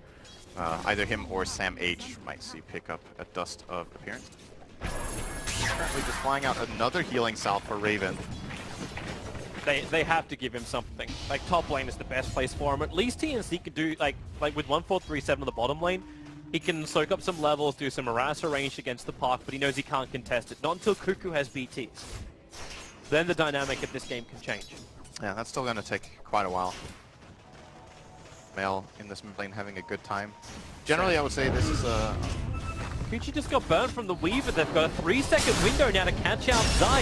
Lasso's available. They're going to commit it, but the Dream Call from Universe trying to counter off the gank. Zai, he's able to Kuchi himself away to safety, and Bat Rider will fall. Is TNC being aggressive, but underneath the Tier 1 tower. They get punished, and punished hard. That's they got the tower down low, they forced 2 TPs, and EG have 2 low heroes, and all they got was a kill on Batrider, which was definitely needed. If EG didn't get a kill there, that wouldn't have been very good for them with that nice 3-man call from Universe. But yeah, good play from both teams in my opinion. They forced the rotation out of, TNC forced the rotation and put pressure, and EG respond very quickly. And suppose you got the puck off bottom lane, Raven has more space to farm up. Yeah. You've still got Cuckoo getting more and more space as this Tinker in mid. Yeah, maybe you're right. Maybe the sacrifice, the aggression and the rotation from EG was all worth it. Tim's Observe Ward down, not sure if Crit knew what happened. 1437 starts his TP out. He goes all the way home. He ain't taking any chances. Mid lane here. I still think this is going to be very crucial. You said the Tinker's BOTs are important. And Sumail on the Mirana, I think this is generally a fairly Tinker-favored lane, but the Drow Aura makes a very big difference. And in addition, there's been quite a bit of chaos in here. The Courier being sniped level 1 is actually the reason. We haven't really talked too much about that, but that was the 1k gold lead EG had, was the Courier snipe. So, mid lane Sumail sitting in invis. Yeah, but there's a sentry ward. It's just a little bit further to the north. It sees Zai coming in, so Cuckoo knows he has to back up, but the arrow from Sumail and the Starfall damage, binding with the swarm of Zai. Very nice kill. Allows for a very good kill, but the timing of it was perfect. He's hitting it now 1600 gold. Really trying to get the BTs. Sam Age. Universe is taking a lot of damage from this flame break. With the curse as well, 1437, the damage. They need more. They don't have it. Puck gets home. First went Soul Ring. Puck. I think that's the first time I've seen that. So generally what he does is he goes treads and then into straight blink.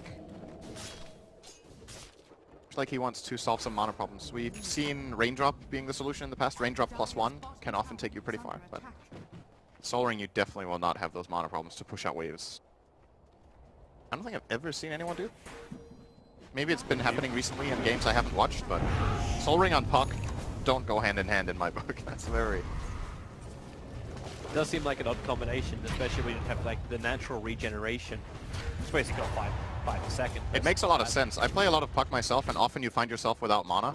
But usually the way you go around it, as I said, is that you get a Raindrop and then into Yules after the blink, but it still takes a long time, and maybe he's just been testing this out, where if you go Soul Ring, you can farm so much faster that after 10 minutes it's paid for itself.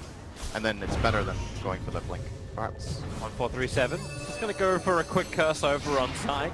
Universe going to orb himself away to safety as TNC. They brought 4 heroes in bottom tower, and they still don't get it. The catapult too strong. Arteezy activated the Drow Aura, and that range creep, or that siege creep, just did 100 damage in one shot. And they were not ready for that. Oh, Cuckoo. He's not ready for this. At least he has his BT, so even if he dies right now, which he definitely does, he still has his BTs available, but Sumail going for more. 1437 burns the shrine. Sam H was thinking about coming into it, into the regeneration area, but now this just allows EG to look for a third kill, going one after the other. Universe was going to be safe. The lasso just cannot control anything when Crit's nearby.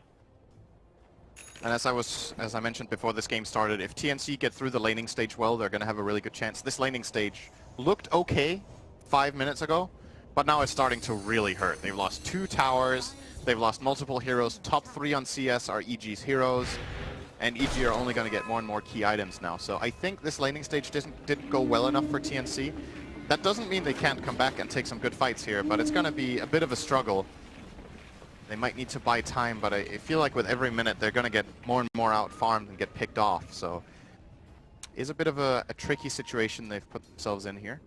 5k behind, approaching 6k. At least the experience is only 2,000 in favor of Evil Geniuses. Yeah, it's the courier snipe. Oh, the arrow, the observer ward, Sumail just saw it perfectly. Tim's had no idea what hit him until it literally hit him. Sumail is playing without Moonlight Shadow. Suppose when your team doesn't need it? I guess so. This isn't the Heroes of New Earth team. You have the Moonlight Shadow at level 6 without attacking. I think the Moonlight Shadow is, you know, it's also an aggressive tool. Use it to find ganks and set up arrows for yourself, but so far in this game hasn't needed it. And of course, if you go for this build, you have a really high damage advantage. Wow. Well, everyone else is happy about that. 44 damage is being added to every other hero on EG at the moment. He didn't take a talent either. Skilled arrow over 150. But yeah, the Drow is doing great. And usually what we've seen teams do against EG when they run their Drow, that they try to contest the Drow's lane and shut down Arteezy so that the team doesn't benefit so much. But then the other two lanes generally go well. And TNC's approach in this game was different. More focus on their safe lane and mid lane, and so far that has not paid off at all as they were hoping. I'm still waiting for TNC to try to make a move. Like, they finally have all of their abilities online that they should want to have. They have Global Silence, Sand King Stun, Epi. They have Lasso with drums. But they're not finding a play. No. They've been here before. Like, they're finding Tinker. Yeah, bottom lane, back to the tier 2 tower. Zai's nearby, and the laser at least going to stop him from killing him off. Oh, Universe was so close to coiling there. Man, they actually need that Aghanim Scepter up. Like, everyone needs to be blinded this game. At least they're using Regeneration Rune as bait. Samael, hello! Through the arrow up, looking for a target. They go for the curse. 1437 doesn't that matter. Now he does for the Global Silence, allowing to find the kill onto Samael. Sam H will take it for the 451 gold. And they'd love to get a little bit more. And the tier 1 tower appears to be their target. Oh, Universe. Yeah, he's managed to find one. Burrow strike from Tim's, missed time. He was looking to catch Universe mid-jaunt away. The Universe Dream Coil holds Tim as well as Sam H in position. Crit. Not finding any opportunity. They don't have reveal against the SK, allowing to go for another Burrow strike. You get the silence from Universe, at least allowing... Okay, no, there it is. The lasso is not allowing for anything. I was going to say, allowing Sam H just to watch everything going on. Yeah, EG are dropping the ball a little bit there. I feel like they didn't need to lose anyone else than just the Mirana. TNC get more than what they came for. They got 3 kills, almost got the tower. And the Mirana kill in itself was really good, but they're going to be feeling very happy with what they just accomplished there in the last minute. Pretty much knocked EG's advantage in half within 30 seconds. It's that point where you feel like you found nothing. You smoke gank, you go through the entire jungle, you get observer wards down. It's like the consolation prize to a smoke. And you wait for Tinker to actually have a crack at him. Yeah. But then you find the 3 kills around the baited Samael. Yeah. At least EG do have good aggressive wards, so they're watching Sam H pretty closely. He's rapidly approaching his own Blink Dagger, sitting it now at 1900 gold, and EG have been very good at shutting down those heroes that are looking for those critical items. Originally it was keeping the BTs of Tinker down, then they just turned their attention towards the Batrider. Lane. Samael, oh, just barely missing that arrow on 1437. He was AFK, so it missed. He was literally standing. There was an arrow flying right next to him. He didn't see it at all. He just stood there and it's like, oh, that's fortunate. Syndrome's guide to avoid arrows. Take hands off keyboard and mouse. Stand still. It's the classic thing with, you remember, Sing Sing used to play a lot of Mirana back when he was playing competitively, and he said it's way harder to hit arrows in pubs than in competitive because I have no idea what these idiots are doing. But this time it's the other way around, you know? And it's just next level the bottom. You just stand still and he arrows and you're like, oh, there's an arrow. My prediction skills are meant to be amazing. You've got Samael, like, you think at the moment from TI6, his prediction arrow was absolutely perfect, and... Well, can't predict if your enemy takes his hands off the keyboard. Yeah. Good. But you add the arrow. Let's try to catch up a little bit on items. So Raven went for a Vanguard build this game on his Phantom Assassin. Felt like he needed to tank up. This makes the hero very tanky. He has 150 health talent and a Vanguard, as well as the wand to go. So tanky and sustainable against this dire lineup. Building in toward the Deso. Actually, we might need to wait with the rest of the items. They Moonlight Shadow. A big moment. Sam H could make a big play here. The smoke is broken now. They don't have detection. Moonlight Shadow will wear off in 2 seconds time, so they fire up. The Sentry Ward is down, so they found the target with a false promise. Allows Samael to bail out of this one. The Dream Call, making sure Sanking has to stay exactly where he is. He has his epicenter available, but EG don't lose anybody. A quick Sandstorm. Zai, Burrow Strike away. Tim's on the run from him. He has enough damage. Of course, he's got a freaking Drow Ranger behind him. So Zai, Shikuchi's forward. They want trigger off the shrine, and they're going to get it. Universe jaunted himself into the middle of all of TNC. They're bailing out of the shrine. The arrow will connect onto Tim's. He knew what he was going to do that time, but no one from EG is close enough, or is he? Zai, you know he just wants to slip through the back lines and find somebody, but with Universe down, maybe think second thought about it. That was a bit of a a pretty scrappy fight, but at the end of the day, I think TNC come out slightly ahead there. They get the mid tower. They lost their silencer before he even got global off, so that fight could have been a lot better for them if he got that spell off.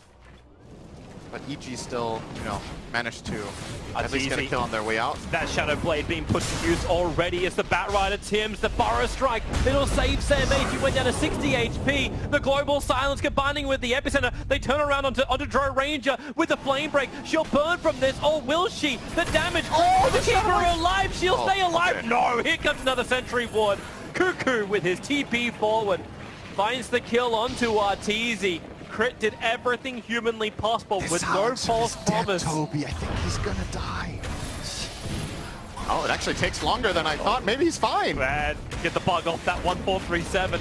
It's the infestation. Ravens going in. The silence is there from Universe with the lasso. Quickly from Samael. Support is there. Crit this time around. He had the false promise to break it. But you've lost Samael. You're losing more. Maybe Raven. This is his time to shine. Needs the vision once more. Zai fighting an Infest. Cuckoo brings him the support. Master Machines to give the cover fire. PA still trying to get the bug off him and get rid of that negative armor. Zai running through the Master of the Machines. Revealed for half a second and gets rocketed to oblivion. EG! Ow. Man, you're calling the other fight scrappy. That's scrappy do right there. That was even more scrappy. Okay, Silencer did die, Toby, so that was the important part. Critical one. Saw it coming. Saw it coming when they went on him. He was definitely going to get into a 30-second fight and die in the middle of that. But he got Global Silence off, GG. I thought he was going to die really fast, but actually a very nice counterplay there from TNC. So 1437 ran to the left, and they were chasing him with both the Mirana and the Weaver, and if both of them get like 2 attacks off, he just dies. But there was a very quick Stifling Dagger from Raven to slow down the Mirana, and then they counterplayed and turned it around very nicely. And at the end of the day there, EG again not really getting as much out of it as they would have hoped. Their gold lead is now down to 2k, and most of the time when we see EG have like this 5 or 6k lead with their Drow strats, they keep it. They roll with it, they extend it, and then they end the game at around 25-30 minutes. This game, that's just not going to happen. I don't think EG can break the base that early, and they need to play for plan B. But this was the problem you're talking about, the drafting phase. That's why you were favoring TNC a little bit more. And while... Okay, no, bottom lane's not going to be a fight. Are you sure about that? Well, I'm surprised Sam Asian. He doesn't have lasso. It's on 5-second cooldown.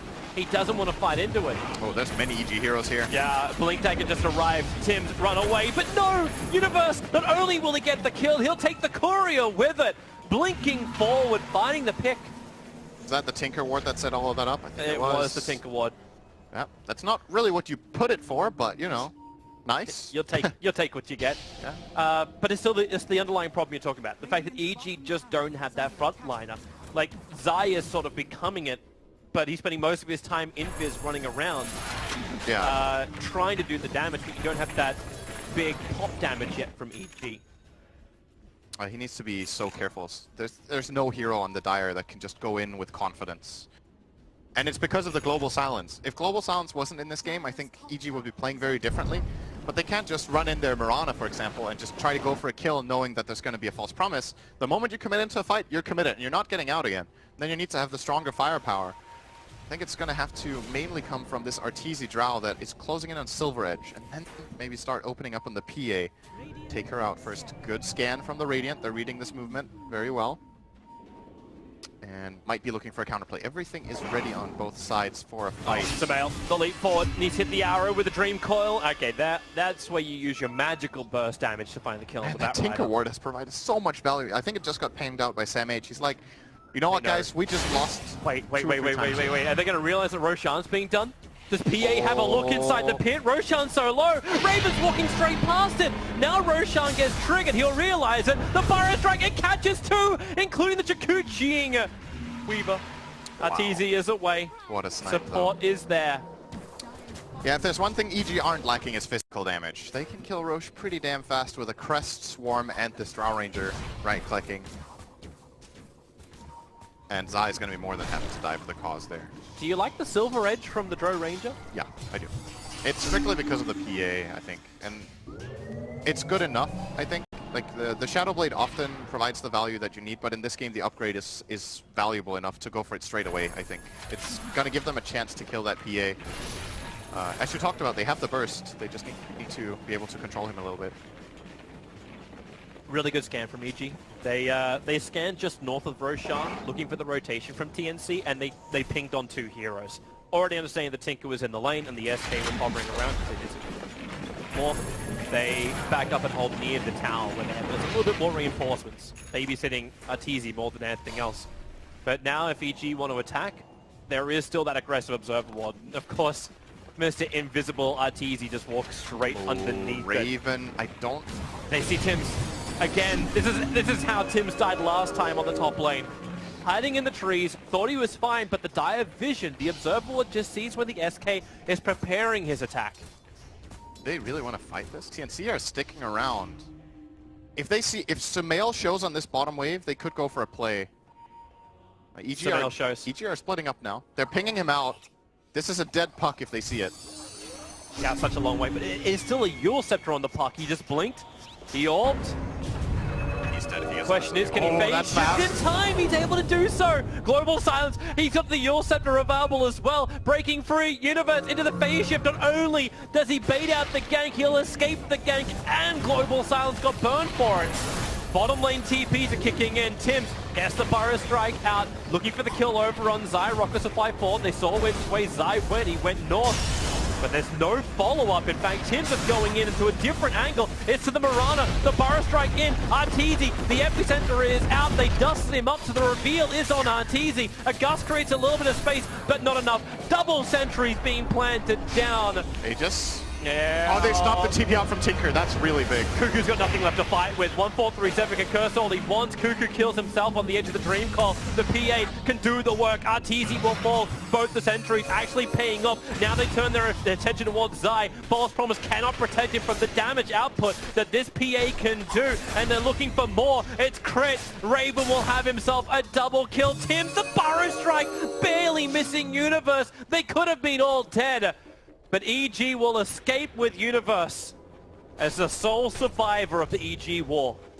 That is a really, really big gain for especially the PA. Look at that gold swing for him.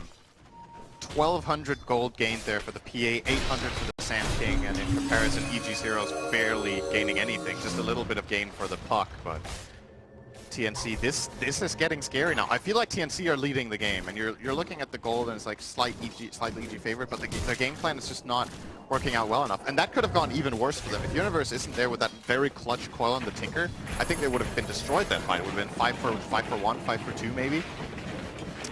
So Mel just has to be very careful. This time again he gets caught by the lasso with leap off cooldown, or on cooldown rather. That's right. He didn't have it. He just couldn't really do that much in that fight on his Mirana. Zai. Stalking. Finding an Invis rune. If he really wants to do anything about Tims, if he has a little bit of extra help. They don't have that long range arrow. Crit's the only one who's nearby. So yeah, it looks like this is just going to be him trying to leech an Ancient. But Cuckoo is getting into a better position. Time and time again. Blink as well as BTs. I think the hard to catch him out. Yeah, he got the lens. You generally get lens on Tinker when your next item is the axe. Sometimes you can get it with Dagon, but I think the most common build-up is this exact one where the lens comes before the laser axe upgrade, and then you focus a lot on just getting laser on 2 heroes every single cast. I just broke the smoke. They had that smoke for a grand total of 0.5 seconds. And he's still got the Observer Ward down. They burned a Dust Charge. So the Obs Ward will remain. And TNC wastes initiation time. Still gonna get the tower though. I don't think EG has any interest in defending something like this. It's hard right now. Raven, by the way, building into Manta style. Oh, they're gonna hesitate. The scan pinged. It Yeah. actually clipped onto Zai, who was just a little bit further up on the left. So they're very, very worried about an EG initiation. Bit of the scan actually kind of working against them there. They were totally fine, but they don't have the information, and gives EG a little bit of extra space to work with. You see how defensive they are with their Obs and Sentry? Like they put both the Obs and the Sentry inside the lane on the bottom.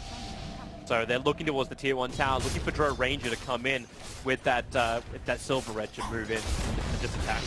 But it doesn't happen. Now they take the tower, and EG have continued to farm up the jungle in the meantime. Raven's gonna move in, start dealing damage to the tier 2 here. puck gets caught by Sam H here. This is pretty bad for EG. They don't have Oracle in any position to help. I think, yeah, they spotted each other there, actually. But Sam H has kind of made a perimeter here that EG aren't interested in coming into, so they're going to go for the top tier 1. They will get it. TC takes a beating, though. But at the same time, the tier 2 tower's gone. So yep. tier 1 and tier 2 for a tier 1. You'll take that trade, especially with the Tinker on the field. This is more space for Cuckoo, more money for Cuckoo. He's now 100 gold away from having that Aghanims. Damn, so strong. Yeah. It's a Phantom Assassin. Deso, Manta, and Vanguard. I'm not certain how they kill him. They have to... And if they even focus him. Like, do you focus a different target in the fight? PA is the biggest kill they can find, I think. But it's also one of the harder ones. They need the Silver Edge attack to break Blur, and then they need to hit a stun. The problem is their reliable stun is Dream Coil, and that doesn't last very long. 1437 may die here. He's a little bit out, but at the same time, Arteezy being initiated on that Blink Burrow Strike. He's the bigger kill. Starts his TP. They need a crit, and with the damage they have, it will be enough. Oh! Ah, goodbye, universe! Oh, I love playing this hero. You just love the Grave of Swords. Oh! Another hit, Zai! It feels good just to watch it, you know? Time-lapse this. Yep, he will. But too late. He's still taking the damage. He didn't want to go back into that horrible area.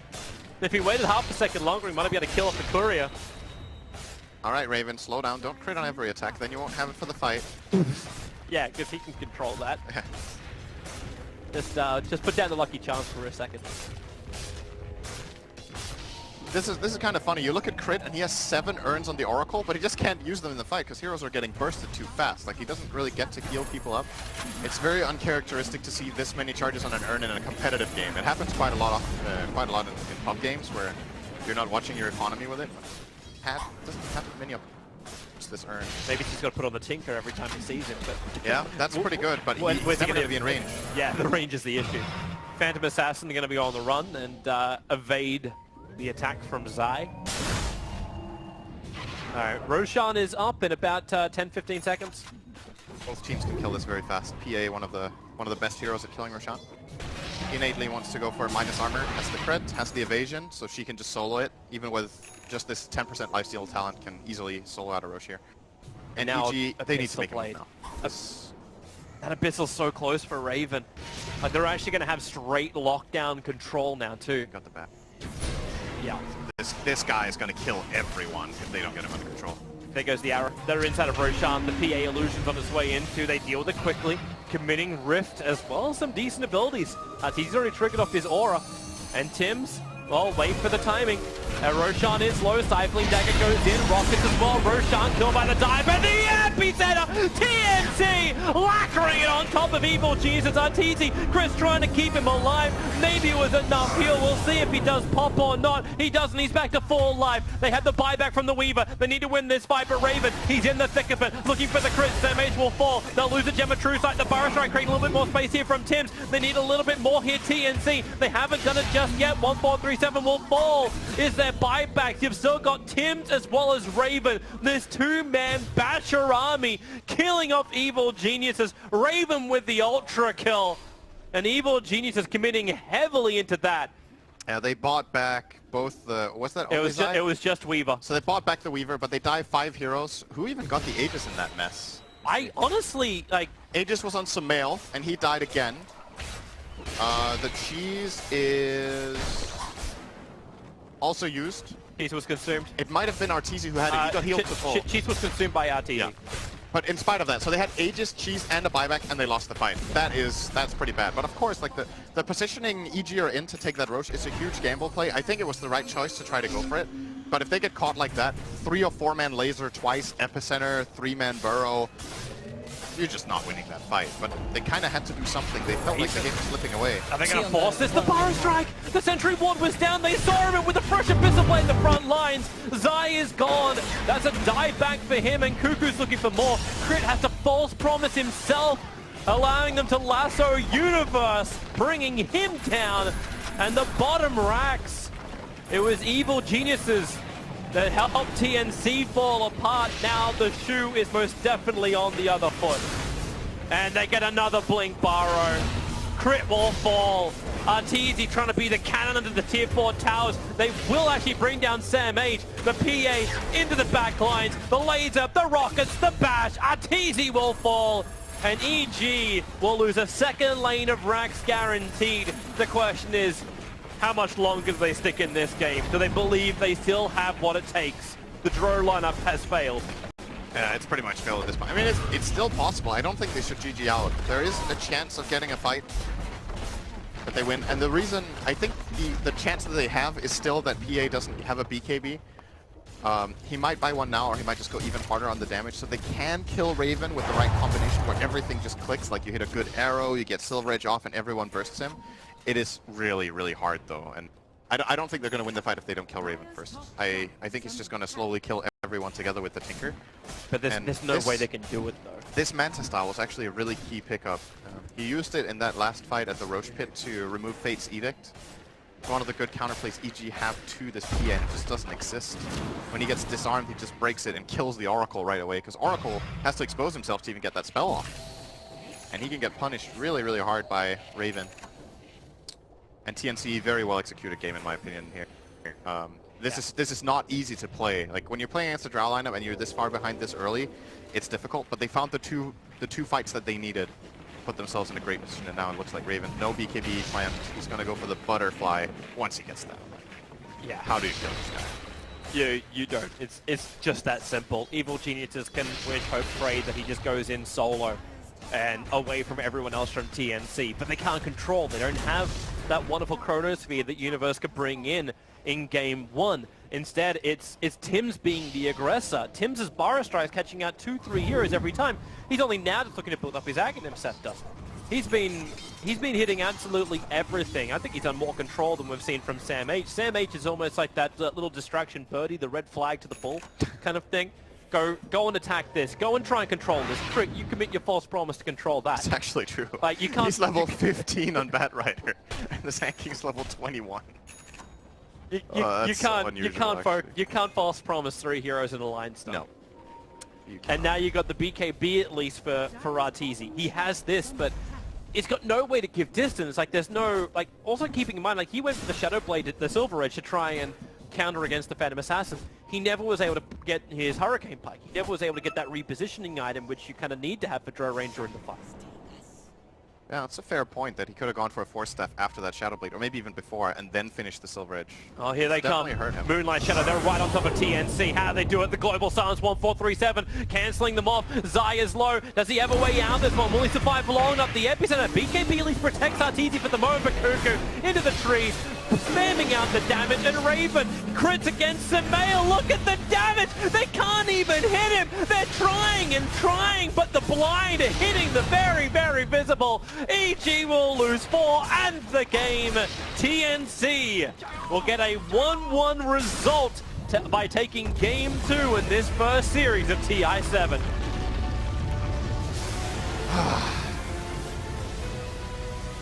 If you pick Raven for your fantasy team, I think you gave a lot of points this game. 19-0, 230 CS. I can't bring up the board anymore. Yeah, Raven. Hey, man, Raven is one of the big ones. I think the only downside for TNC was the fact they have 2 series today, maybe. Either way. Oh, they only have 2 series. Then I guess you should.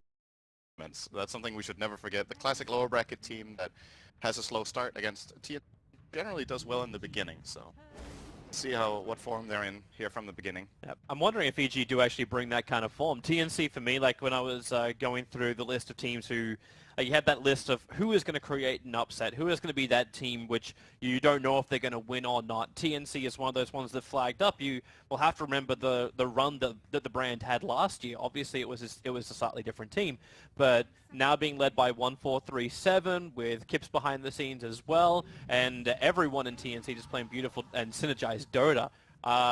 They are definitely up there as one of those teams. I'm not surprised that Blitz would back them to really give EG a run for their money.